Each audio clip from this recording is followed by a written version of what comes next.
Hey guys, welcome back to my channel. आज की मेरी इस वीडियो में हम बात करेंगे एक बार फिर से बायस के बारे में।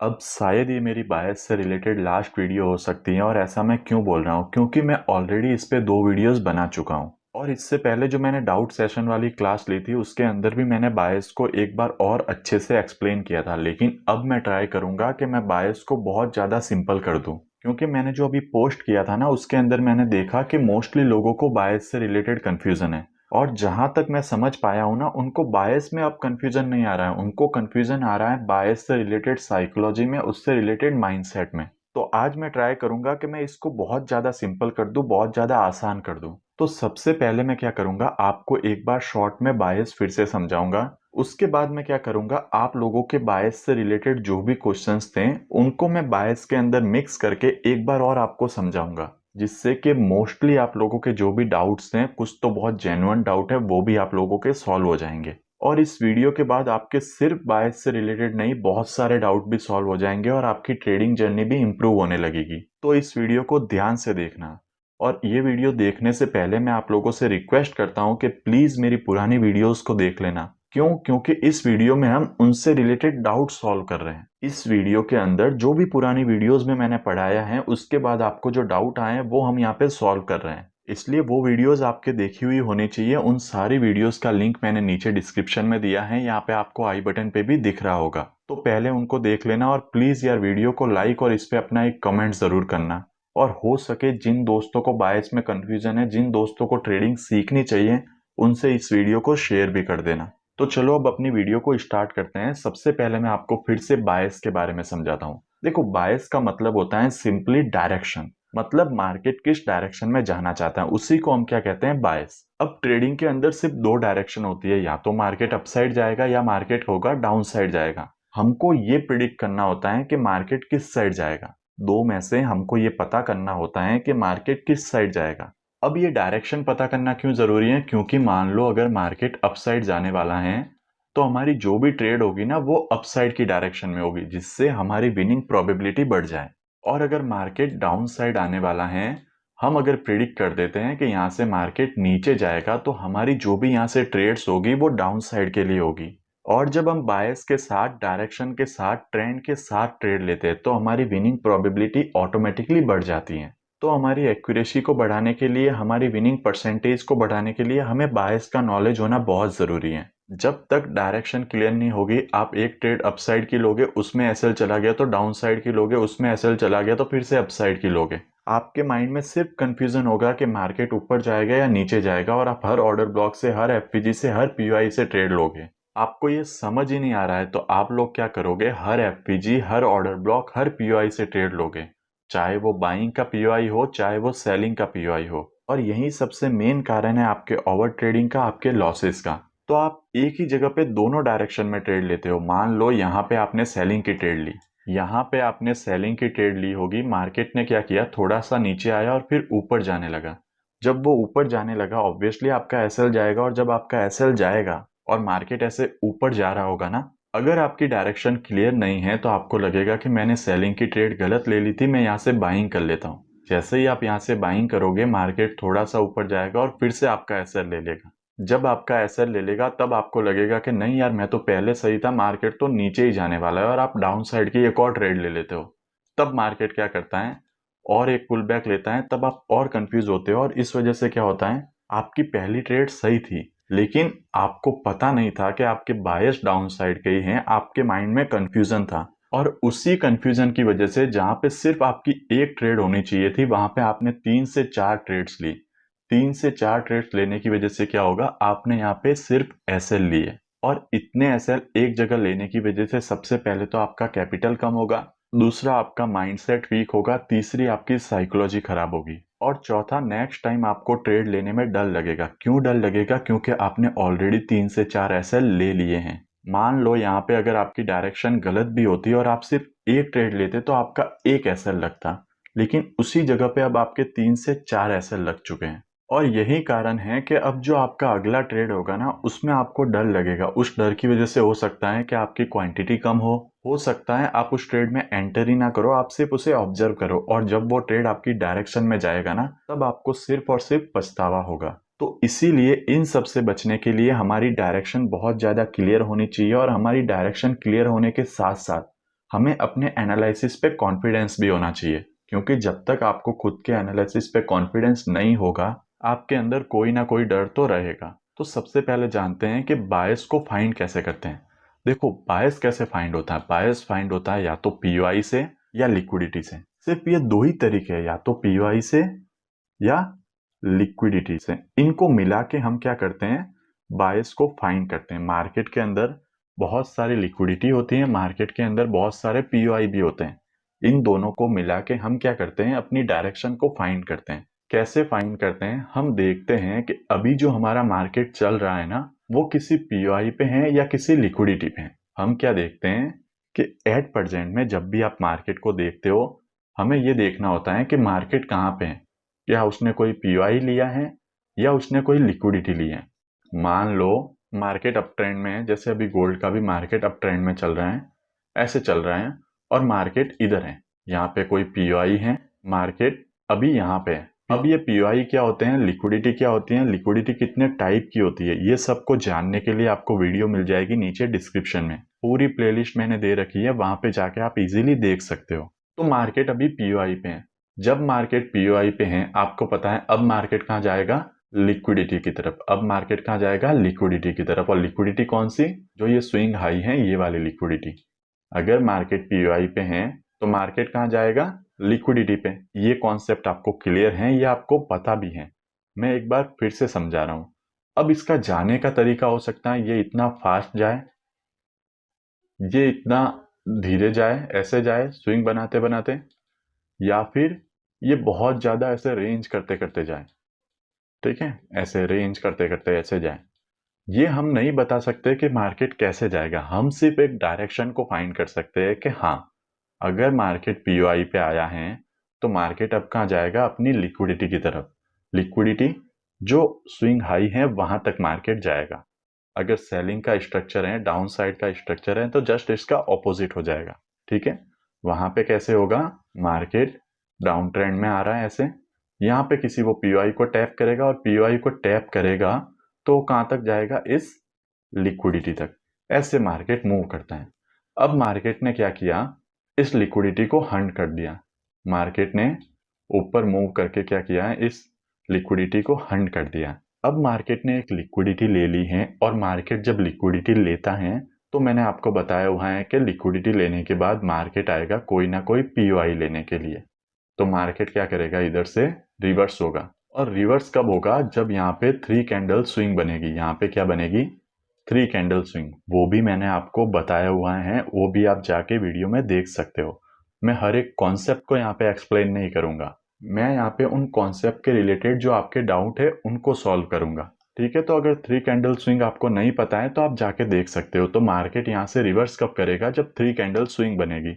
और रिवर्स तो करेगा ही, क्यों? क्योंकि उसने क्या ली है? लिक्विडिटी ली है। अब लिक्विडिटी लेके मार्केट कहाँ पे आएगा? मार्केट आएगा यहाँ पे कोई ना कोई क्या होगा? पीओआई। यहाँ पे कोई ना कोई पीओआई होगा, और मार्केट लिक्विडिटी लेके इस पीओआई पे आएगा। फिर मार्केट पीओआई पे है तो ऑब्वियसली वो किसी ना किसी लिक्विडिटी की तरफ जाएगा। अब अगर आप मार्केट को देखते हो और मार्केट यहाँ पे है, समझो मार्केट कहाँ पे है? वो ना लिक्विडिटी पे है ना पीओआई पे है। भाई 3 कंडीशन हो सकती है। एक, आप मार्केट को देखोगे जब वो किसी पीओआई पे हो सकता है। दूसरा, वो किसी लिक्विडिटी पे हो सकता है। तीसरा, वो कहाँ पे भी नहीं है, मतलब उसने पीओआई को टैप किया और आप मार्केट को देख रहे हो तो मार्केट यहाँ पे है, इस कहीं जगह पे। अब मार्केट इधर है तो आप देखो ना कि मार्केट ने पहले क्या किया है। मार्केट ने पीओआई को टैप किया है। पीओआई को टैप किया है तो अब कहाँ जाएगा? ये लिक्विडिटी की तरफ। इसका मतलब क्या हुआ कि मार्केट निकला तो पीओआई से ही है। हम सिर्फ इसको बीच रास्ते से देख रहे हैं, तो हम यहाँ से भी ट्रेड ले सकते हैं। कैसे ले सकते हैं? इसके लोअर टाइम फ्रेम पे। जब आप लोअर टाइम फ्रेम पे जाओगे तो यहाँ पे वो ऐसे स्ट्रक्चर बना के जा रहा होगा, सेम ऐसे ही स्ट्रक्चर बना के जा रहा होगा। वही कॉन्सेप्ट, पीओआई से लिक्विडिटी, लिक्विडिटी से पीओआई। तो अब आप क्या कर रहे हो? ये सेम चीज लोअर टाइम फ्रेम पे देख रहे हो और वहां से अपनी एंट्री ले रहे हो। तो यही है बायस, इतने ही है बायस। अब ये तो ठीक है, हम इसको समझ गए। जैसे कि अगर आप देखोगे तो हम समझ गए कि मार्केट क्या करता है, किसी पीओआई पे आता है। जैसे ये ऑर्डर ब्लॉक है, यहाँ पे आया, अब इस पे आके वो क्या करेगा? लिक्विडिटी हंट करेगा। ये मार्केट की लिक्विडिटी थी फर्स्ट, सेकेंड और थर्ड। मार्केट ने लिक्विडिटी हंट कर दी। अब लिक्विडिटी हंट करने के बाद वो क्या करेगा, रिवर्स जब उसको होना होगा वो 3 कैंडल स्विंग बनाएगा। यहाँ पे बन गया हमारा 3 कैंडल स्विंग। आपको पता है लिक्विडिटी लेके 3 कैंडल स्विंग बनाया है, इसका मतलब अब मार्केट किसी ना किसी पीओआई पे आएगा। ये रहा हमारा पीओआई। अब जब मार्केट पीओआई पे है तो वो किसी ना किसी लिक्विडिटी की तरफ जाएगा। ये रही हमारी लिक्विडिटी। मार्केट ने लिक्विडिटी हंट कर दी। जब मार्केट ने लिक्विडिटी हंट की, अब वापस वो किसी पीओआई पे कब आएगा? वो तब आएगा जब वो वापस 3 कैंडल स्विंग बनाएगा। ये बन गया हमारा फिर से 3 कैंडल स्विंग। 3 कैंडल स्विंग बन गया। अब मार्केट क्या करेगा, फिर से किसी पीओआई की तरफ जाएगा। कहाँ है पीओआई? तो ये रहा हमारा पीओआई। मार्केट फिर से पीओआई पे आया। अब जब मार्केट फिर से पीओआई की तरफ आ गया है तो अब वो कहाँ जाएगा? वो जाएगा किसी ना किसी लिक्विडिटी की तरफ। तो ये रही हमारी लिक्विडिटी। मार्केट ने लिक्विडिटी हंट कर दी। लिक्विडिटी हंट कर दी। अब ये रिवर्स कब होगा? जब 3 कैंडल स्विंग बनाएगा। तो ये बन गया 3 कैंडल स्विंग। 3 कैंडल स्विंग बन गया। अब मार्केट क्या करेगा, किसी ना किसी पीओआई के पास जाएगा। ये रहा हमारा पीओआई। पीओआई पे आ गया। पीओआई पे आने के बाद क्या करेगा, फिर से लिक्विडिटी की तरफ जाएगा। ये चला गया लिक्विडिटी। तो ऐसे ही मार्केट मूव कर रहा है। अब मैं पूरा बता के क्या करूं, मार्केट आपने देखा ऐसे ही मूव कर रहा है, इसके अलावा वो कुछ भी नहीं कर रहा है। तो इसमें क्या कंफ्यूजन आ रहा है अभी तक मुझे नहीं समझ में आ रहा है। कुछ क्वेश्चंस मैंने लिए हैं बायस से रिलेटेड, तो आपने देखा इतना सिंपल है बायस, इसके अलावा कुछ हो ही नहीं रहा है। मार्केट क्या करता है, पीओआई पे आता है, पीओआई से फिर लिक्विडिटी, लिक्विडिटी लेके फिर पीओआई, फिर लिक्विडिटी, फिर पीओआई, फिर लिक्विडिटी, ऐसे ही मूव करता है और यही तरीका है मार्केट के मूव करने का। अब इस पे जो डाउट आ रहे हैं लोअर टाइम फ्रेम पे इसको कैसे प्ले करना है, क्योंकि ऑब्वियसली हम 1 डे के ऐसे पीओआई के नीचे तो अपना एसएल रख के ट्रेड ले नहीं सकते। हमको ट्रेड तो कैप्चर करना पड़ेगा लोअर टाइम फ्रेम पे। तो लोअर टाइम फ्रेम पे हम इसको कैसे कैप्चर कर रहे हैं, क्या क्या आपको प्रॉब्लम आ रही है, उन सब क्वेश्चंस के आंसर देने की अब मैं ट्राई करता हूँ। देखो बहुत सारे लोगों ने मुझे क्वेश्चंस किए हैं, बहुत सारे डाउट्स आए हैं। ऑब्वियसली मैं एक वीडियो में सभी के डाउट सॉल्व नहीं कर सकता, लेकिन बहुत सारे ऐसे लोग थे जिनके कॉमन डाउट्स थे, तो उनके डाउट तो आज इस वीडियो में सॉल्व हो जाएंगे काफी ज्यादा। जो लोगों के डाउट सॉल्व नहीं हो पाते हैं वो इस वीडियो के नीचे कमेंट कर लेना कि आपके कौन कौन से डाउट्स अभी बचे हैं। मैं बहुत जल्दी एक और वीडियो लेके आऊंगा डाउट सॉल्विंग पे, और उस पे आपके डाउट सारे क्लियर कर दूंगा। तो जिनके भी ऐसे डाउट हैं जो इस वीडियो के बाद भी सॉल्व नहीं होंगे, तो इस वीडियो के नीचे वो अपना कमेंट कर देना। मैं बहुत ही जल्दी एक और वीडियो लेके आऊंगा और उसमें सारे डाउट सॉल्व कर दूंगा। तो अब मैंने आपको ये तो बता दिया कि बायस क्या होते हैं, अब चलो एक एक करके इनके डाउट सॉल्व करते हैं। तो देखो सबसे पहला क्वेश्चन मेरे पास ये आया था कि अगर मान लो हमारे बायस अपसाइड के हैं, हमारे बायस अपसाइड के हैं और ऊपर की डायरेक्शन में कोई पीओआई वगैरह आ जाता है, तो फिर हमारे बायस क्या होंगे, और जिस भी डायरेक्शन में होंगे वो हमें कब पता चलेगा, उस रनिंग कैंडल में या कैंडल की क्लोजिंग पे। तो मान लो आपके बायस अपसाइड के हैं, आपके बायस अपसाइड के हैं मान लो, और यहाँ से मार्केट नीचे आ रहा है। जब मार्केट यहाँ से नीचे आ रहा है और यहाँ पे कोई पीओआई है, आप ऐसा कहना चाह रहे हो कि यहाँ पे कोई पीओआई है, हम यहाँ से ट्रेड ले रहे हैं पीओआई से, हम लिक्विडिटी की तरफ जाना चाहते हैं। अब ये जो पीओआई है जब मार्केट इस पे आएगा तब हमारे बायस क्या होंगे। तो देखो ये पीओआई है, ऑब्वियसली अगर पीओआई है, बड़े टाइम फ्रेम का पीओआई है, तो पीओआई तो वर्क करेगा ही। तो क्या होगा, ये पीओआई क्या करेगा, मार्केट को यहां तक धकेलेगा। यहां तक मतलब यहाँ कोई और पीओआई बन जाएगा।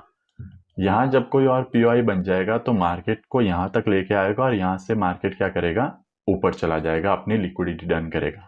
एक तो वो ऐसे कर सकता है। अब मान लो यहाँ पे कोई पीओआई है ही नहीं, यहाँ पे कोई पीओआई है ही नहीं, उस कंडीशन में क्या हो सकता है कि मार्केट नीचे आए, इस स्विंग की लिक्विडिटी ले, क्या करे, इस स्विंग की लिक्विडिटी ले और फिर ऊपर जाए।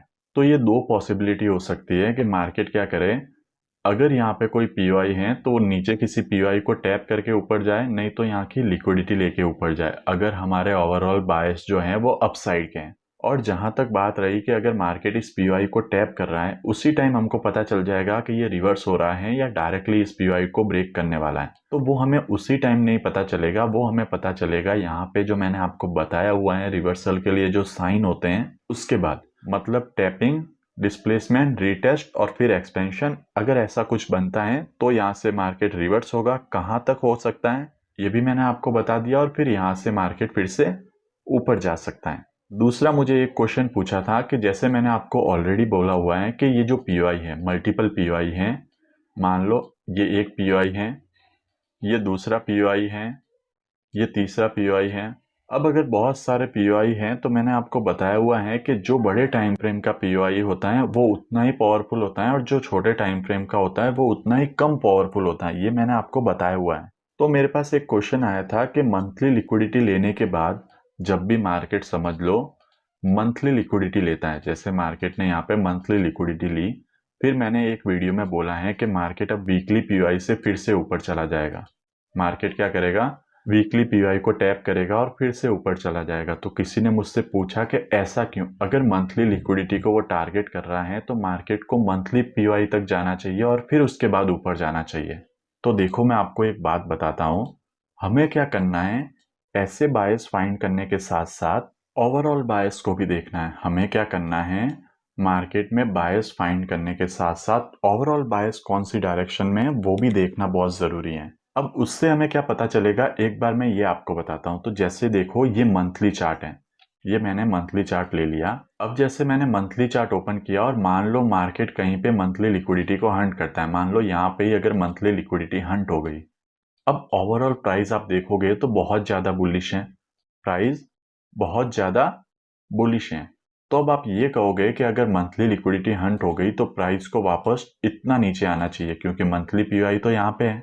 तो प्राइस इतना ऊपर जाने के बाद फिर इतना नीचे आए, तो ऐसा पॉसिबल नहीं है। क्यों पॉसिबल नहीं है? क्योंकि जो ओवरऑल ट्रेंड है ना, वो अपसाइड का है। मार्केट ऊपर की साइड बहुत तेजी से जा रहा है। तो जब यहाँ पे वो मंथली लिक्विडिटी हंट करेगा, तो मंथली लिक्विडिटी हंट करने के बाद वो मंथली पीओआई पे कब आएगा? जब मंथली पीओआई बहुत ज्यादा पास में हो। जैसे यहाँ पे देखो, मंथली पीओआई यहाँ पे ही है, तब वो मंथली पीओआई को लेके जा रहा है। लेकिन अगर मंथली पीओआई बहुत दूर है तो मार्केट को इतना नीचे आने के लिए तो अपना पूरा ट्रेंड चेंज करना पड़ेगा।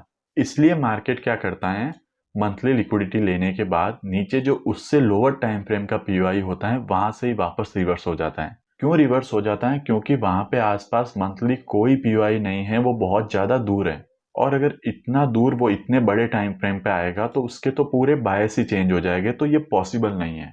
इसलिए मार्केट क्या करता है, मंथली लिक्विडिटी लेता है। अगर मंथली पीओआई पास में नहीं है तो उससे छोटे पीओआई से ही वो ऊपर चला जाता है। क्यों ऊपर चला जाता है? क्योंकि ओवरऑल ट्रेंड अप साइड के हैं और उस कंडीशन में जो छोटा पीओआई भी होता है ना, वो भी वर्क कर जाता है। अब अगर एक और क्वेश्चन की बात करूं तो किसी ने मुझसे पूछा था कि जैसे मार्केट अपसाइड में जा रहा है, मान लो उसने यहाँ किसी पीओआई से ट्रेड लिए, यहाँ किसी पीओआई से ट्रेड लिए और यहाँ पे बहुत सारे पीओआई है, जैसे 4 आवर का यहाँ पे पीओआई है, यहाँ पे 1 आवर का पीओआई है, यहाँ पे फिर 4 आवर का पीओआई है। अब हमारा जो टारगेट है वो तो यहाँ तक है, इस लिक्विडिटी तक हमारा टारगेट है, लेकिन बीच में बहुत सारे हर्डल्स आ रहे हैं। अब जब बीच में इतने सारे हर्डल्स आ रहे हैं तो उस कंडीशन में हमारा टारगेट कहाँ तक होना चाहिए? क्या हमारा टारगेट ये पीओआई होना चाहिए या फिर हमारा टारगेट ये 4 आवर या 1 आवर के हर्डल होने चाहिए? तो देखो, जैसा कि इससे पहले भी मैंने बताया है, मार्केट अगर इस पीओआई से जा रहा है, ओवरऑल जो हमारा ट्रेंड है वो अपसाइड का है, ओवरऑल जो हमारे बायस हैं वो अपसाइड के हैं। तो देखो क्या होगा, मार्केट इस पीओआई से निकलेगा, मार्केट इस पीओआई से निकलेगा और 4 आवर के किसी पीओआई को टैप करेगा। अब यहाँ पे दो कंडीशन है, एक तो ऐसे लोग जिनको पुल बैक से बहुत ज्यादा डर लगता है या जो मार्केट में अभी नए नए आए हैं, अब उनके साथ क्या होगा, जैसे देखो यहाँ से उन्होंने ट्रेड ली, यहाँ तक मार्केट आया, उनको एक अच्छा प्रॉफिट दिख रहा है, लेकिन अब यहाँ पे एक हर्डल है, यहाँ पे एक पीओआई है और वो पीओआई भी 4 आवर टाइम फ्रेम का है, बड़े टाइम फ्रेम का है। तो ऑब्वियसली यहाँ से मार्केट रिवर्स तो होगा ही, और रिवर्स कहाँ तक हो सकता है? मार्केट यहाँ पे एक 4 आवर का पीओआई बना सकता है, अगर 4 आवर का पीओआई नहीं है तो 1 आवर का पीओआई बना सकता है, ठीक है? अगर 4 आवर का पीओआई नहीं है तो 1 आवर का पीओआई बना सकता है। तो मार्केट पॉसिबल है कि यहाँ से रिवर्स हो और यहाँ तक आ जाए। तो उसमें क्या होगा, बहुत सारे लोगों का जो वो प्रॉफिट होगा ना, वो बहुत कम हो जाएगा। तो उससे उन्हें डर लगेगा, उनको लगेगा कि कहीं हमारा पूरा प्रॉफिट ही ना चला जाए, और वो लोग क्या करते हैं, यहाँ एग्जिट करने की बजाय यहाँ यहाँ यहाँ कहीं पे एग्जिट करते हैं। तो जो ऐसे लोग हैं ना जो एग्जिट कर रहे हैं, उनको तो हर्डल पे ही निकल जाना चाहिए। क्यों? क्योंकि हर्डल से पुल बैक तो आएगा, दूसरा, जिनको अपने बायस पे विश्वास है, जिनको पता है कि मार्केट भाई पीओआई से निकला है तो इस लिक्विडिटी को लेगा ही लेगा, तो वो लोग क्या कर सकते हैं, इस पुल बैक को हैंडल कर सकते हैं, अपने टारगेट तक वेट कर सकते हैं। देखो फिर से मार्केट क्या करेगा, अब यहाँ से ऊपर जाएगा तो इस 4 आवर के पीओआई को तोड़ देगा। अब आप कहोगे कि ये 1 आवर का पीओआई इतना पावरफुल कैसे हो गया कि 4 आवर के पीओआई को ब्रेक कर देता है। तो ये पावरफुल क्यों है, क्योंकि इसके पीछे सपोर्ट है 1 डे के पीओआई का। 1 आवर का पीओआई 4 आवर के पीओआई से पावरफुल इस कंडीशन में इसलिए है क्योंकि 1 आवर के पीओआई को सपोर्ट करने के लिए कौन है, डेली का पीओआई, जो कि है 4 आवर पीओआई से भी बड़ा। तो अब इस कंडीशन में ये 1 आवर का पीओआई भी अपने से बड़े पीओआई से थोड़ा पावरफुल होगा। क्यों पावरफुल होगा, क्योंकि इसके सपोर्ट में बहुत बड़ा पीओआई है। तो अब मार्केट ने क्या किया, इस पीओआई को टैप किया, इस पीओआई को टैप करके जब ये नीचे आएगा तो फिर से इसको ऊपर पुश करने के लिए यहाँ पे कोई ना कोई पीओआई बन चुका होगा।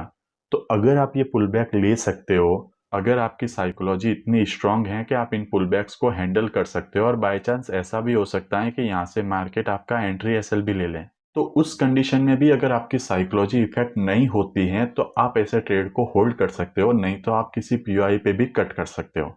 अगर 1:3 आपको मिल रहा है, जितना प्रॉफिट आपको दिख रहा है वो आपके लिए इनफ है, तो आप कट कर सकते हो, ऐसा कुछ नहीं है। ठीक है, अब एक और क्वेश्चन है कि बायस हमारे क्लियर हैं, हमको बायस समझ में भी आते हैं, लेकिन कुछ कुछ दिन ऐसे होते हैं जहाँ पे हमें बहुत ज़्यादा कन्फ्यूज़न होता है।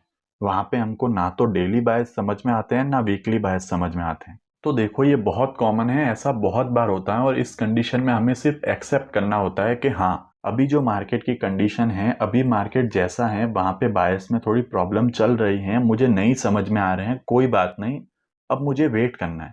और ये सिर्फ आपके साथ नहीं, मेरे साथ भी होता है। जैसे मैं आपको रिसेंट का ही एक एग्जांपल दिखाता हूँ। ये गोल्ड में मैं 1 डे के टाइम फ्रेम पे जाता हूँ, और यहाँ पे देखो मेरे साथ भी हुआ था और आपके साथ भी होगा, तो वहां पे बस हमको वेट करना है। ये था 1 डे का पीओआई, ठीक है, 1 डे का पीओआई था। मार्केट इसको टैप करता है, 3 कैंडल स्विंग भी बनाता है। अब मैंने आपको ये बताया हुआ है कि मार्केट जब भी किसी पीओआई को टैप करे, फिर 3 कैंडल स्विंग बनाए, तो चौथी कैंडल कौन सी होती है, एक्सपेंशन वाली कैंडल। तो मुझे भी क्या उम्मीद थी कि मार्केट ने 3 कैंडल स्विंग बनाया, डेली के ऑर्डर ब्लॉक को टैप किया, तो यहाँ पे एक एक्सपेंशन कैंडल आएगी।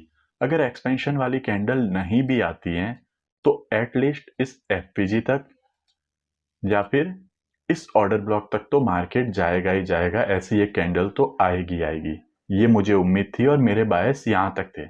तो 3 कैंडल स्विंग बन गया, लेकिन अगले दिन क्या हुआ, मार्केट ओपन हुआ और यहीं पे क्लोज हो गया। ठीक है, मार्केट पूरा साइडवेज रहा, वो ऊपर भी नहीं जा सका और नीचे ही क्लोज हो गया। ठीक है, अगले दिन मार्केट ओपन हुआ, एक्सपेंशन कैंडल तो छोड़ो, वो एक डोजी कैंडल बना के यहीं पे क्लोज हो गया। अब जब ऐसी कैंडल बनी तो मुझे भी कंफ्यूजन हुआ कि मार्केट ने एक्सपेंशन क्यों नहीं किया, वो ऊपर जाके फिर से एक रेड कैंडल बना के क्यों क्लोज हो गया। तो अब मैं क्या करूंगा, मुझे नेक्स्ट डे में कंफ्यूजन था कि मार्केट अब ऊपर जाएगा या नीचे गिर जाएगा। तो मैंने क्या किया, वेट किया। मैंने अगले दिन का वेट किया और अगले दिन मार्केट क्या हुआ, गैप डाउन ओपन हो गया। गैप डाउन ओपन हुआ तो यहाँ पे एक और लेवल बन गया जो क्या कर सकता है, इसको और नीचे पुश कर सकता है। और गैप डाउन ओपन होने के बाद ये जो कैंडल है ये कंटिन्यू डाउन साइड जा रही थी, ऐसे स्विंग लो बनाते हुए डाउन साइड जा रही थी। तो मुझे समझ में आ गया कि हाँ, अब मार्केट यहाँ पे नहीं जाएगा, मार्केट क्या करेगा, इस पीओआई को फेल कर देगा। और जब फेल कर देगा मुझे समझ में आ गया, मैंने आधे दिन वेट किया, उसके बाद मैंने इसके अंदर ट्रेड ली, और तब ट्रेड लेके भी मैंने, अगर मैं आधी कैंडल से भी इसको पकड़ता हूँ तो ऑलमोस्ट मुझे 500 पिप मिल जाते हैं। मैंने आधा दिन समझने में लिया, अपने बायस को प्रेडिक्ट करने में लिया, बायस में मुझे जहाँ कंफ्यूजन था उसको ठीक करने में लिया, और उसके बाद मैंने 500 पिप कैप्चर भी कर लिए। तो बहुत बार ऐसा होगा जब आपको बायस में कंफ्यूजन होगा, और जब कंफ्यूजन है तो क्यों जल्दबाजी में ट्रेड करनी, आप रुक जाओ, थोड़ा वेट कर लो। जब वेट करोगे तो सब कुछ अपने आप ही सही हो जाएगा। अब एक और क्वेश्चन है कि हमारे बायस तो ठीक है, बायस हमको पता भी चल गया, हमको ये भी समझ में आ गया कि मार्केट इस पीओआई पे आया है, यहाँ से लिक्विडिटी लेने जाएगा, लेकिन हम जब पीओआई से ट्रेड लेते हैं तो हमारा एसएल चला जाता है। मार्केट हमारा एसएल लेता है और फिर टीपी की तरफ जाता है। ये मैंने बहुत ही कॉमन क्वेश्चन देखा है, लोग कह रहे हैं कि मार्केट पहले एसएल लेता है फिर टीपी की तरफ जाता है। जितने भी पीओआई हैं, मैंने आपको एंट्री का तरीका बताया है कि ये पीओआई हैं। मार्केट यहाँ पे लोअर लो बनाते हुए आ रहा है, अगर अपसाइड की हम ट्रेड ले रहे हैं तो इसको टैप करता है, फिर मार्केट स्ट्रक्चर शिफ्ट होता है, फिर इस पीओआई को टैप करता है और यहाँ से ऊपर जाता है। अब बहुत से लोग क्या बोल रहे हैं कि हम पूरे प्रोसेस का वेट करते हैं। जैसे ये पीओआई है, मार्केट लोअर लो बना के हुए आ रहा है, हम इसका वेट करते हैं। फिर मार्केट इस पीओआई को टैप करता है, मार्केट स्ट्रक्चर शिफ्ट भी होता है, और ये लास्ट पीओआई से हम जब ट्रेड लेते हैं तो मार्केट क्या करता है, थोड़ा सा ऊपर जाता है, हमारा एसएल लेता है और फिर ऐसे ऊपर जाता है। तो इस कंडीशन में हम क्या करें, बहुत बार हमारे साथ ऐसा हो रहा है। तो देखो, इसका भी मैं आपको सॉल्यूशन दे रहा हूँ। और अगर मैं ऐसा कहूँ कि इसका सॉल्यूशन मैंने आपको ऑलरेडी दे रखा है, बस आप उसको फॉलो नहीं करते। क्या फॉलो नहीं करते? जब मैंने अपनी पहली वीडियो बनाई थी ना, तो मैंने आपसे कहा था कि आपको 1 आवर के टाइम फ्रेम से नीचे जाना ही नहीं है। आपको 1 आवर के टाइम फ्रेम से नीचे जाना ही नहीं है। फिर भी मोस्टली सारे लोग क्या कर रहे हैं, 5 मिनट, 1 मिनट, 15 मिनट इन पे अपनी ट्रेड्स ले रहे हैं।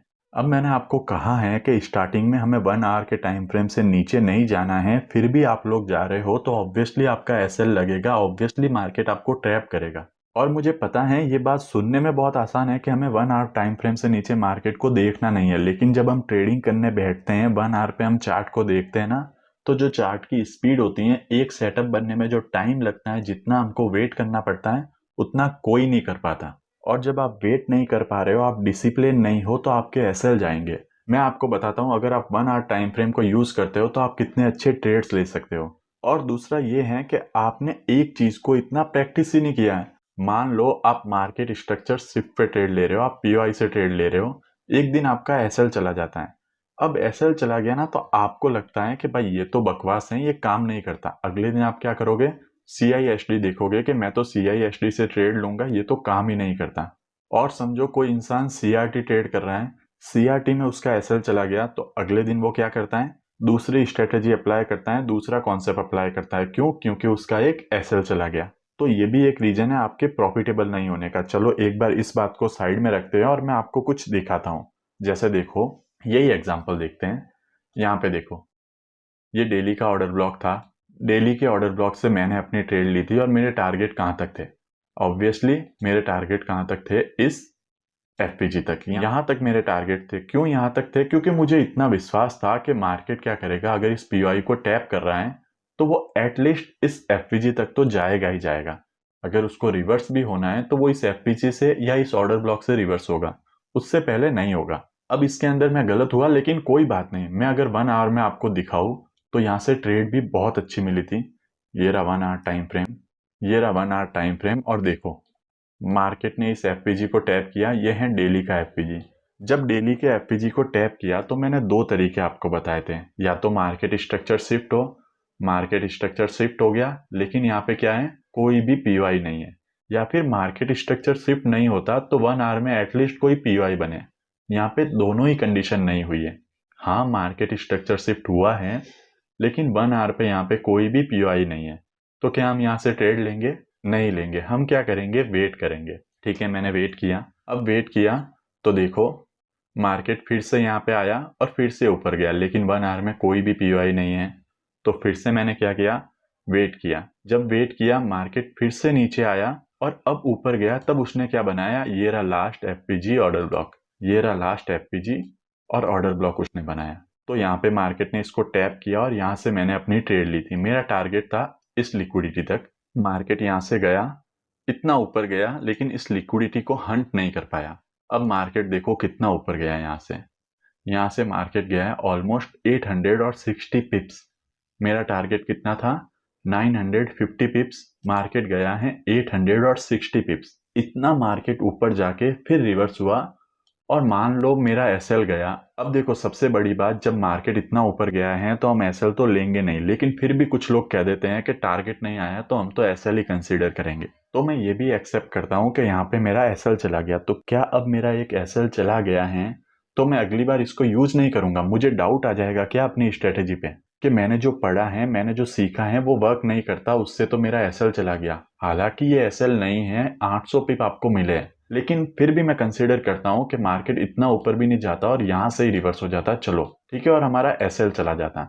मैं ऐसा कंसीडर करता हूँ। तो क्या मुझे इस पे डाउट होता? मैं रोता? मैंने जिससे सीखा मैं उसको पकड़ पकड़ के पूछता कि भाई मेरा एसएल क्यों गया? जब मार्केट ने 3 कैंडल स्विंग बनाया है तो मार्केट में 4th कैंडल एक्सपेंशन क्यों नहीं आई? मार्केट अपने टीपी तक क्यों नहीं गया? इसका मतलब ये हुआ ना कि एसएमसी आईसीटी कोई काम की नहीं है, उससे सिर्फ एसएल जाते हैं? नहीं, क्योंकि मुझे पता है कि मैं एक ट्रेड से किसी को भी जज नहीं कर सकता, और ये जो एक ट्रेड है ना, ये मुझे ये नहीं बता सकता कि मैंने जो सीखा है, मैं जो अप्लाई करता हूँ, मेरे जो रूल्स हैं वो गलत हो जाएंगे। नहीं। अब मैंने क्या किया देखो, मार्केट ने मुझे यहाँ से टारगेट नहीं दिया, लेकिन नेक्स्ट टाइम देखो क्या हुआ। इसके 2 दिन बाद ही क्या हुआ, मार्केट फिर से डेली के ऑर्डर ब्लॉक में आया। ये रहा डेली का ऑर्डर ब्लॉक। मार्केट फिर से डेली के ऑर्डर ब्लॉक में आया। अब यहां से जब मार्केट रिजेक्शन ले रहा है तो मेरा टारगेट कहां तक होगा?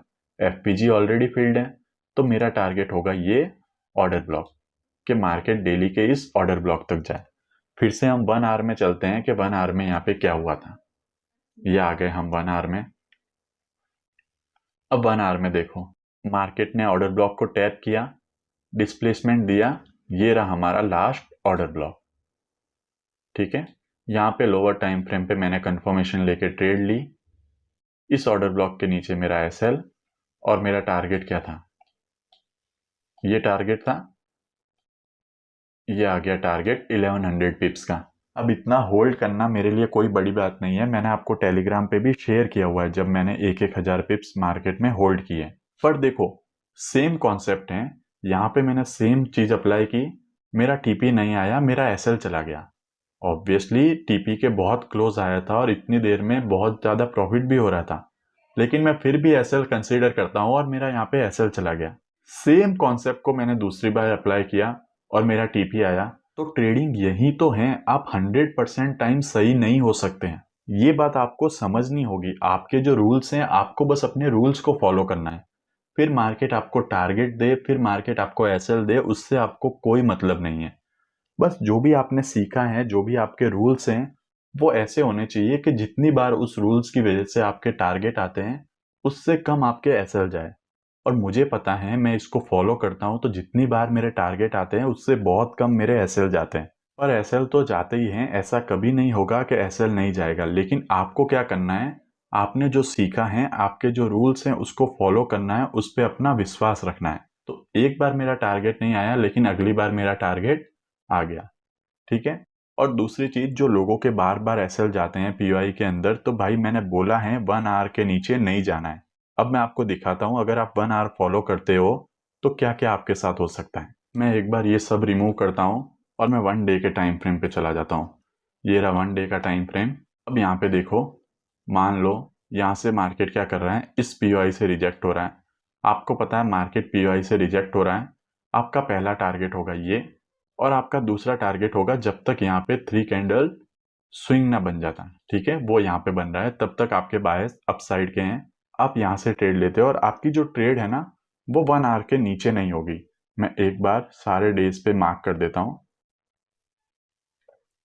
ये मैंने मार्क कर दिया और मैं 1 आवर टाइम फ्रेम पे जाता हूँ। ये आ गया मैं 1 आवर टाइम फ्रेम पे। अब देखो, ये पहला दिन मार्केट ने क्या किया है, उस एफपीजी को टैप किया है। एफपीजी को टैप करने के बाद हमें क्या देखना है, मार्केट क्या करे, एक डिस्प्लेसमेंट दे। एफपीजी को टैप करने के बाद ये डिस्प्लेसमेंट हो गया। यहाँ पे पहला डिस्प्लेसमेंट हुआ, देखो यहाँ पे पहला डिस्प्लेसमेंट हुआ। ये 1 आवर का पीओआई, यहाँ से रिजेक्शन भी दिया और मार्केट ने आपका एसएल ले लिया। एक एसएल आपका चला गया 1 आवर के पीओआई से। ठीक है, एक एसएल गया। अब देखो, दूसरा 1 आवर का पीओआई बना। अब यहाँ पे भी आपको अपने रूल्स पे, आपने जो सीखा है उस पे विश्वास होना चाहिए। एक एसएल गया तो इसका मतलब ये नहीं है कि आप अगली बार इसको फॉलो नहीं करोगे। एक एसएल गया, 1 आवर के पीओआई को मार्केट ने ब्रीच कर दिया। वैसे इसको ब्रीच करना भी नहीं कहते, क्योंकि क्लोजिंग इसके ऊपर दी है, लेकिन फिर भी मैं मानता हूं कि इसको ब्रीच कर दिया। एक एसएल आपने ले लिया। दूसरा 1 आवर का पीओआई बना, और यहां से मार्केट देखो ऊपर।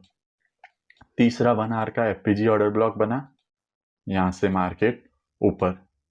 चौथा 1 आवर का कहां पे बना है, यहाँ पे एफपीजी ऑर्डर ब्लॉक बना, यहां से मार्केट ऊपर।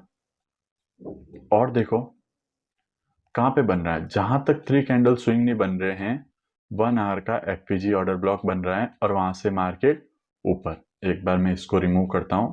ये 1 आवर का ऑर्डर ब्लॉक, यहां से मार्केट ऊपर। लोअर टाइम फ्रेम पे यहाँ पे आपको एंट्री मिलती, मार्केट ऊपर। फिर से ये 1 आवर का ऑर्डर ब्लॉक, यहां से मार्केट ऊपर। फिर से ये 1 आवर का ऑर्डर ब्लॉक, यहाँ से मार्केट ऊपर और यहाँ पे 3 कैंडल स्विंग फाइनली बन जाता। तो अब मुझे ये बताओ, अगर आप 1 आवर फॉलो करते, इसमें आप 5 मिनट के अंदर भी एंट्री लेते हैं, ठीक है, आप कंफर्मेशन के लिए 5 मिनट देखते हैं, लेकिन इनिशियल टाइम पे जब आप कंफर्मेशन में 5 मिनट भी देख रहे हो ना, तो आप स्टार्टिंग में क्या करो, अपना एस एल 1 आवर पीओआई के नीचे रखो। आपको क्या करना है, अपना एस एल 1 आवर पीओआई के नीचे रख दो आप एक बार, जब तक एक दो स्विंग नहीं बन जाते लोअर टाइम फ्रेम पे।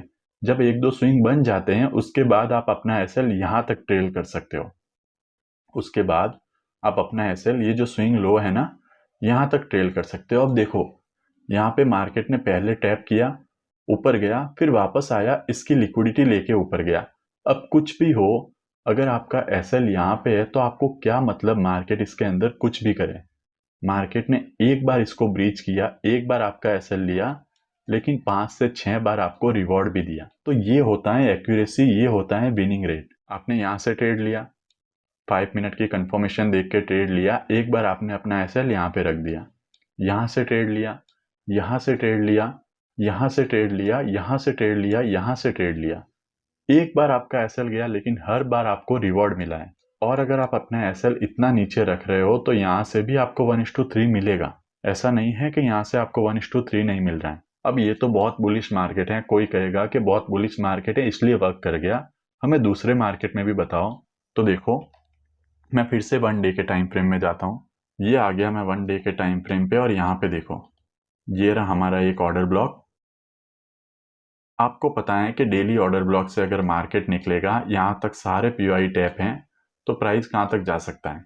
पहली लिक्विडिटी, दूसरी लिक्विडिटी, तीसरी लिक्विडिटी और चौथी लिक्विडिटी। ये वही टाइम है जब मैंने अपना चैनल स्टार्ट किया था, जब मैंने यहाँ पे वीकली ऑर्डर ब्लॉक से बताया हुआ था कि मार्केट इस लिक्विडिटी को लेगा।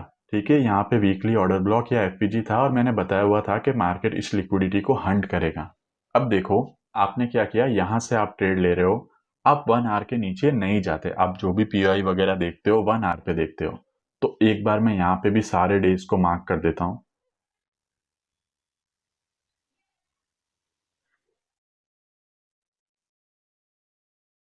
ये यहाँ तक आपने सारे डेज को मार्क कर दिया, और यहाँ से अब मैं देखता हूँ कि 1 आवर टाइम फ्रेम पे हम कैसे ट्रेड ले सकते हैं। तो मैं जाता हूँ 1 आवर टाइम फ्रेम पे। यहाँ पे देखो, ये रहा 1 आवर टाइम फ्रेम, और यहाँ पे एक बार देखो, और ये रहा पीओआई।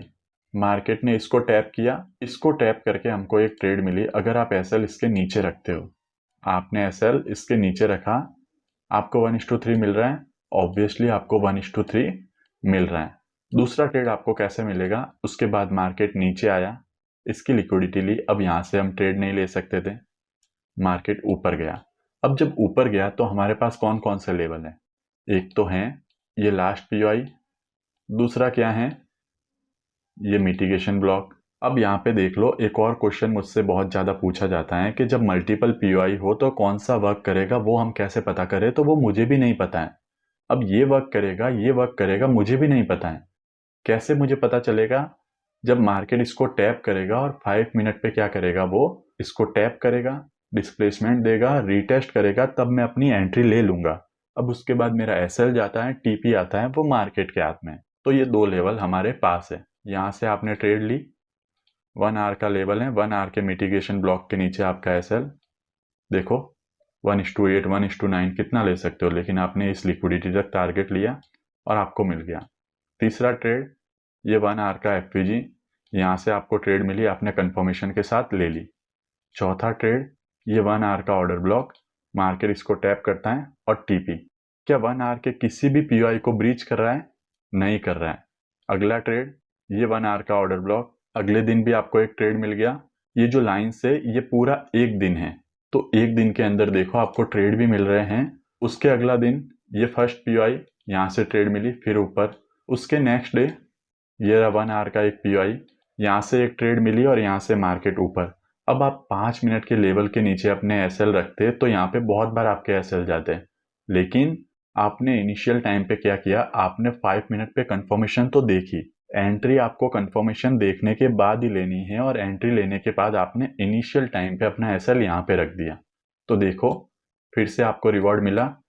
ये 1 आवर का फर्स्ट पीओआई, यहाँ से भी आपको टारगेट मिला, ये फिर से फर्स्ट एफपीजी, यहाँ से भी आपको मिला, ये एफपीजी प्लस ऑर्डर ब्लॉक, यहाँ से भी आपको ट्रेड मिला। तो देखो आपके एसएल नहीं जा रहे हैं अगर आप 1 आवर पे ट्रेड कर रहे हो।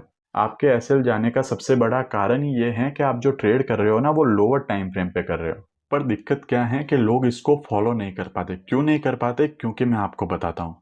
जैसे आपने यहाँ पे एक ट्रेड ली, आपने एक ट्रेड यहाँ पे ले ली, आपका टीपी भी आ गया, उसके बाद आपको कितना वेट करना पड़ेगा अगली ट्रेड के लिए? अगली ट्रेड के लिए मान लो आपने यहाँ पे ट्रेड ली थी, आपका टीपी आ गया, अब आपको वेट करना पड़ रहा है पूरे 1 और 2 दिन के लिए आपको वेट करना है नेक्स्ट ट्रेड लेने के लिए। आपने यहाँ से ट्रेड ली, आपका टीपी आ गया, टीपी आने के बाद देखो 1 2 3 4 5 6 7 8 9 घंटे आपको वेट करना पड़ेगा अपने लेवल तक मार्केट के आने का। और इतना वेट कोई नहीं कर पाता। वो वेट नहीं कर पाते इसीलिए वो सही ट्रेड नहीं ले पाते और यही रीजन है उनके एसएल जाने का। इसके अलावा कोई रीजन नहीं है आपके एसएल जाने का। आपके एसएल जाने का एक ही कारण है, अगर आपको बायस भी पता है, आपकी डायरेक्शन भी क्लियर है, फिर भी आपके एसएल जा रहे हैं, तो उसका सिर्फ एक ही रीजन है कि आप बहुत ज्यादा लोअर टाइम फ्रेम का यूज कर रहे हो। आप बड़े टाइम फ्रेम को देख ही नहीं रहे हो। जितना बड़ा टाइम फ्रेम आप यूज करोगे उतनी एक्यूरेसी आपकी बढ़ेगी। मैंने पहले भी कहा था, मैं अब भी कह रहा हूँ, हमेशा ट्राई करो बड़े टाइम फ्रेम पे ट्रेड करने की। 1 आवर के नीचे मार्केट को ऑब्जर्व मत करो। 1 आवर पे ट्रेड करो, आप ही देख लो आपकी कितनी एक्यूरेसी हो सकती है। ट्रेड भी आपके कम होंगे, टारगेट भी आपके बड़े होंगे और एक्यूरेसी भी आपकी बढ़ेगी। तो इसको फॉलो करो और ऐसे ट्रेड करो, आपके एसएल नहीं जाएंगे। अब एक और क्वेश्चन है कि वैलिड और इनवैलिड पुलबैक क्या होते हैं। तो देखो वैलिड और इनवैलिड पुलबैक अगर मैं आपको बताऊं तो क्या होते हैं, मैं आपको समझाता हूं। एक पुलबैक क्या होता है, 3 कैंडल स्विंग से बनता है। अब उसमें 3 कैंडल कैसे होनी चाहिए, जैसे मैं आपको एक पुलबैक बताता हूं, ये वाला पुलबैक, यहाँ पे पुलबैक है, ये मैं आपको बताता हूँ, स्विंग आपको मैं समझाता हूँ। ये स्विंग वैलिड कब होगा, जब यहाँ पे 3 कैंडल बनेगी ऐसी, पहली कैंडल ऐसी, कलर से कोई मतलब नहीं है, मैं सिर्फ आपको कैंडल बता रहा हूँ। पहली कैंडल ऐसी बनी, ये इसकी वीक हो गई। दूसरी कैंडल क्या करें, इसकी लिक्विडिटी ले लें। मतलब अब उससे मतलब नहीं है कि वो इसके नीचे क्लोज कर रहा है या इसके ऊपर आके क्लोज कर रहा है, उससे कोई मतलब नहीं है। दूसरी कैंडल क्या करें, बस इसकी लिक्विडिटी ले ले, क्लोजिंग कहीं भी दे उससे मतलब नहीं है। तो सेकंड कैंडल ने क्या किया, इसकी लिक्विडिटी ले ली। अब जो नेक्स्ट कैंडल है वो क्या करें, ये फर्स्ट कैंडल का जो हाई है ना, ये वाला, ये फर्स्ट कैंडल का हाई, इसके ऊपर जाके क्लोजिंग दे दे, इसके ऊपर जाके ऐसे क्लोजिंग दे दे। अगर ऐसा कहीं पे सेटअप बन रहा है तो ये जो पुलबैक है, ये जो स्विंग लो है ना, ये जो स्विंग लो है ना, ये वाला, ये हो जाएगा हमारा वैलिड स्विंग या वैलिड पुलबैक, इसको आप जो भी कहना चाहो। इसके बाद जो पुलबैक होगा वो वैलिड होगा। तो ये होता है एक वैलिड स्विंग। अब जैसे देखो, यहाँ पे देखो। और हाँ, एक और चीज, जरूरी नहीं है कि ये प्रोसेस 3 कैंडल में ही हो, ये 4 5 6 7 जितने भी कैंडल में हो सकता है। अब यहाँ पे देखो, ये पहली कैंडल, दूसरी कैंडल ने इसका लो ले लिया। अब ये स्विंग वैलिड कब होगा, जब कैंडल इसके ऊपर जाके क्लोज करेगी और वो थर्ड कैंडल नहीं कर रही है, फोर्थ फिफ्थ कर रही है। इस कंडीशन में ये जो स्विंग है ना, ये एक वैलिड स्विंग है। तो ऐसे वैलिड स्विंग होता है,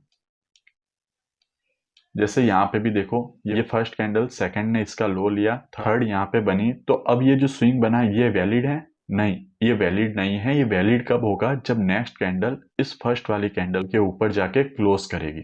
जब क्लोज करेगी तब ये जो पुलबैक है, ये जो स्विंग है वो वैलिड होगा। जैसे यहाँ पे देखो, यहाँ पे ये फर्स्ट कैंडल, ये सेकंड कैंडल, ये थर्ड कैंडल, अब ये एक स्विंग बन गया, लेकिन क्या ये वैलिड है?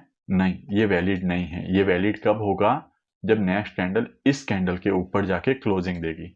तो इसलिए ये एक वैलिड स्विंग नहीं है। अब आपको समझ में आ गया वैलिड स्विंग और इनवैलिड स्विंग क्या होते हैं। जब आप आईडीएम देखते हो ना, अगर आप आईडीएम देखते हो और वहां पे कोई इनवैलिड लो है, इनवैलिड स्विंग है और उसको मार्केट लेता है, तो वो आईडीएम नहीं होता। आईडीएम लेने के लिए वो जो लो है वो वैलिड होना चाहिए। और वैलिड लो कैसा होता है मैंने आपको समझा दिया है। एक और क्वेश्चन है कि कोई पीओआई काम करेगा या नहीं करेगा, वो हमें कैसे पता चलेगा। तो उसको पता करने का एक ही तरीका है, वहां पे ये प्रोसेस होना चाहिए। मैं कितनी बार बता चुका हूं कि मार्केट अगर किसी पीओआई पे टैप करे, मार्केट स्ट्रक्चर शिफ्ट हो, पीओआई टैप हो, उसके बाद ऊपर जाए, ठीक है। अगर मार्केट स्ट्रक्चर शिफ्ट हो रहा है तो हम यही मानेंगे कि वो पीओआई वर्क करेगा।